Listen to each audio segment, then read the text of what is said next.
3 BHK apartment with signature duplex layout. 500 square foot carpet area with 1 car parking. અને resident. આહા, family ની જેમ રહે છે. રેખા માસી! અલે પગ બંધ કરો! ચાલ સર, અમે નવો બ્રોકર શોધી લઈશું. થઈ ગયું ને બેસ તો જરા કમોડ પર. ટમ શું થયું? બેસ બેસ હવે દો. જોરદાર આઈડિયા આવ્યો છે. બિલ્ડર બનવા માટે આપણને શું જોઈએ? જગ્યા કે પૈસા, રાઈટ? હા રોંગ. ભરોસો છે તો બિલ્ડિંગ છે. અરે રીડેવલપમેન્ટ ભાઈ, ના જમીન જોઈએ ના પૈસા. શું કે? રેસિડેન્સનું શું કરવાનું? એમને મનાવવા કેટલા અઘરા હોય ખબર છે? ત્રાસેલા હોવા જોઈએ જ્યાં રહેતા હોય ત્યાંથી. અલા ભઈલું બહુ ત્રાસેલા છે. મને ખબર છે કે તમે લોકો અહીંયા જરાય ખુશ નથી, એટલે અમે લોકો અહીંયા એક નવી બિલ્ડિંગ બનાવીશું અને તમે લોકો રહી રહ્યા છો એના કરતાં મોટા ફ્લેટ તમને આપીશું.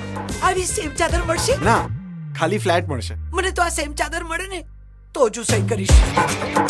હું સાઈન કરી આપીશ, પણ મારી એક ડિમાન્ડ છે. 2 પાર્કિંગ મળવી જોઈએ ને? સાઈન તો હું ત્યારે જ કરીશ જ્યારે તમે મને યોગા રૂમ આપશો. Play station 5. અને મારો રૂમ તો સૌથી બેસ્ટ હોવો જોઈએ. યુ નો, એક મસ્ત બાલ્કની હોય, જ્યાં આમ સરસ વ્યૂ હોય, ઠંડી ઠંડી હવા આવતી હોય અને સાંજ પડે મસ્ત લાઈટ ચાલુ કરીને બેસી જઈ શકાય. સગાઈ થઈ ગઈ છે, ખોટું બીજાના પતંગમાં લંગસિયા નાખવાની જરૂર નથી. સગાઈ જ થઈ છે ને, લગ્ન તો નથી થયા. હું નથી માનવાનો. તમારા બધાની ડિમાન્ડનું લિસ્ટ બહુ જ લાંબુ છે. અમે લોકો તમને જે આપી રહ્યા છે ને એ બીજું કોઈ નહીં આપી શકે. એવું હોય તો તમે આ પ્રપોઝલ કોઈ પણ બીજા બિલ્ડરને બતાવીને જુઓ. હું નંદન બિલ્ડર છું, પણ હું છે ને સીધો સાધો ભગવાનનો માણસ છું. પંડિતજીને પૂછ્યા વિના હું કોઈ પણ પગલું ભરતો નથી. હવે ભગવાનનું કેવું એમ છે કે તારું બિલ્ડિંગ અહીંયા જોવું જોઈએ.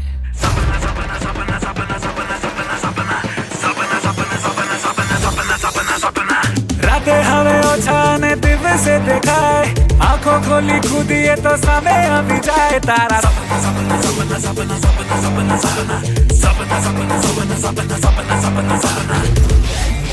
વિચાર તો બી નહીં. આટલી બધી તકલીફો ઓછી છે કે તારે હજુ દિવ્યાનું પૂછડું પકડવું છે? હેડલાઇન છપાશે, બિલ્ડરને પ્રેમ થયો તો કોનાથી? જેનું ઘર તોડ્યું એનાથી.